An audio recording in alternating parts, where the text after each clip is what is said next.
Lucy, and today we're going to talk about concussions. A concussion is most often caused by a sudden direct blow or bump to the head. The brain is made of soft tissue. It's cushioned by spinal fluid and encased in the protective shell of the skull. When you sustain a concussion, the impact can jolt your brain. Sometimes it literally causes it to move around in your head. Traumatic brain injuries can cause bruising, damage to blood vessels, and injury to the nerves. The result? Your brain doesn't function normally. If you've suffered a concussion, vision may be disturbed, you may lose equilibrium, or you may fall unconscious. The most common way for you to get a concussion in North America is through contact sports, car accidents, and assault. Got the ball!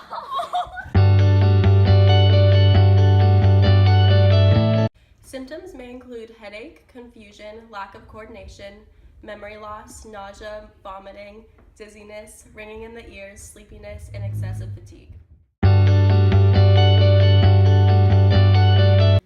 So the first equation that we're going to use is acceleration equals velocity squared over 2 times the distance times the acceleration due to gravity.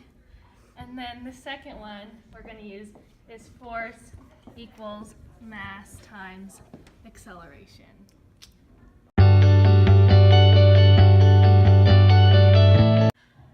If a 90-kilogram running back is running down the field at 4.568 meters per second, then suddenly stops, his head is brought to a stop at a distance of 0.121 meters. What force does his head exert?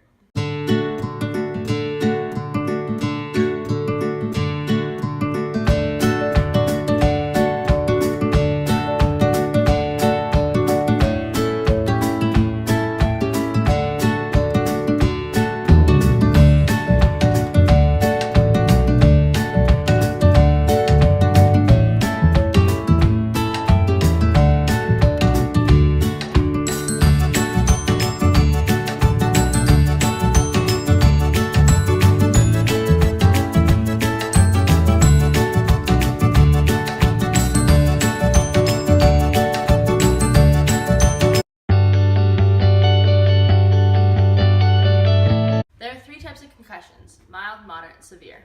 I represent a mild concussion. My symptoms are confusion that lasts less than 30 minutes, post-traumatic amnesia, and no loss of consciousness. I represent a moderate concussion. My symptoms do not include loss of consciousness. However, a moderate concussion will result in post-traumatic amnesia and confusion. I represent a severe concussion.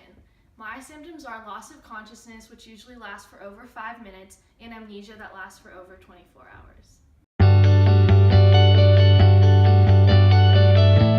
Newton's first law states that an object at rest stays at rest and an object in motion stays in motion unless acted upon by an unbalanced force.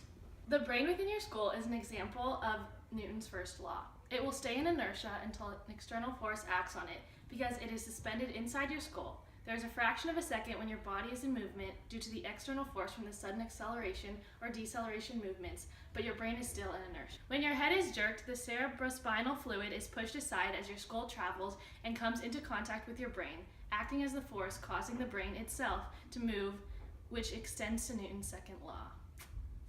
Newton's second law states that when an external non-zero net force acts on an object, the object accelerates in the direction of the net force.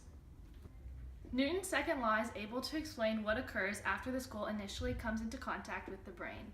The force that the skull exerts on the brain is dependent on its mass and initial acceleration that the skull was traveling at. In linear impacts, when the skull strikes the brain, it causes the brain to accelerate in the direction of which the force was applied.